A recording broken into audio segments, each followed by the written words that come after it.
Your morning preparations are interrupted by the sound of loud crashes and discontent outside. Normally this wouldn't be strange, but this time the sounds are close, uncomfortably close. Ever since the crown successfully put down the rebellion that threatened to usurp His Majesty the King, you've heard of disloyal subjects being put on trial. Is that what this is? Look out the window and see dragoons forcibly tearing people from their homes and gathering them in the middle of the street. Your blood runs cold at the sound of heavy fists banging on your front door. I'll get it, Camille cries out from downstairs.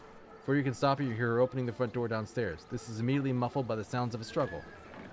You stir at the sound of trampling boots. Someone is coming up the stairs. A familiar dragoon bursts in, holding an official notice in his hands. Madame Yvette Ducot, you stand accused of high crimes against His Majesty the King. I understand. I shall come with... You gasp as he grabs you roughly by the wrist in the middle of your sentence and immediately starts dragging you outside. You attempt to placate him, but it falls upon deaf ears. Just before he drags you out of your bedroom, you manage to grab your traveling bag. It contains your journal and a pencil along with Johanna's mysterious letter and the signet ring you found under the floorboards in the kitchen. Not long after, you found yourself alone in a jail cell, trying to contemplate which indignity is greater, the fact that you're only dressed in your foundation garments or the fact that you still haven't had any breakfast yet. Taking a seat in your new bed, you wonder what this trial will be like. How does one even prove their loyalties to the crown? You know one thing, though. Whatever awaits you in that trial, you must succeed. Your very life hangs in the balance. All right, we're at the end game.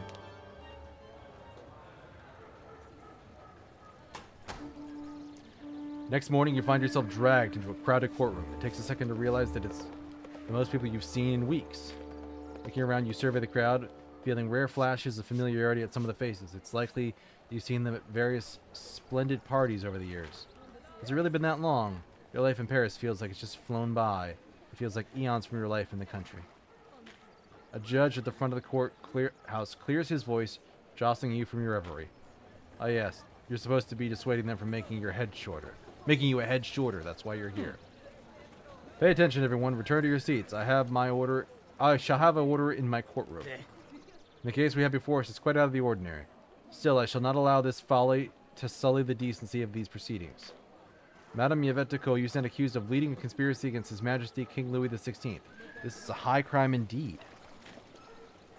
Leading a conspiracy against the king. You've done a lot of questionably legal things, but this isn't one of them. What's going on here? Should you be found guilty, the judge continues sternly, you shall be sentenced to death. How do you plead? Monsieur, this is the first time I've heard of these charges. First of all, madame, you shall address me as Your Honor. Second, ignorance of law is no excuse. The charges against you still stand. You gained a little peril. Camille bounds in, carrying a small basket with her.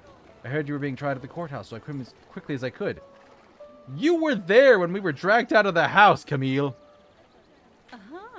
From what I heard outside, it sounds like things are going very well for you. The prosecutor was absolutely furious. I thought you might be hungry, so I brought lunch, tea, and wine. Would you like any?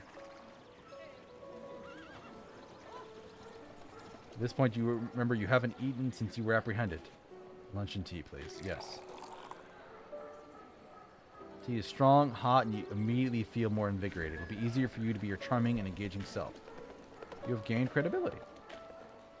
And when you bite into lunch that Camille prepares for you, your hunger returns full force. You devour the meal almost instantly. This unwelcome repast, however, is interrupted by a figure looming over you. So we meet again, you bitch. It's really a shame that someone managed to connect you to this Frankish Habsburgian society. That bloodthirsty prosecutor has even gotten in his head that you're the leader. What a tragedy. Imagine you being wrongfully executed as the leader of a society you were never even a member of. Well, at least now the authorities will stop searching for us entirely, so it'll be much easier for the Frankish Habsburgian society to rebuild and continue its work. You bitch.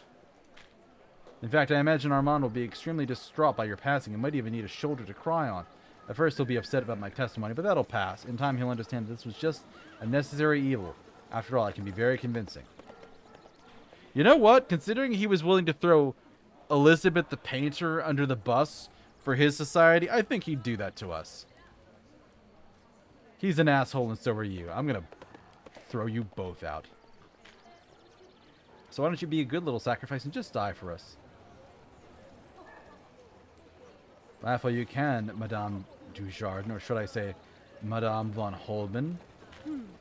How do you know that name? She hisses at you through gritted teeth. She stops to breathe slowly and recompose herself. No, you have nothing. Absolutely nothing. This is over. I will bury you. Soon you'll be forgotten. I'll be free to do as I please once more. Well, it looks like this recess is about to finish up. I'll let you enjoy your last meal. Ta-ta, Yvette. With that, she leaves. I really don't like that woman, Camille mumbles to herself as she glares daggers at Johanna's back. Before you can reply, a guard ushers Camille to a seat at the back of the courtroom. Everyone else starts to take their seats. Your final challenge is about to begin.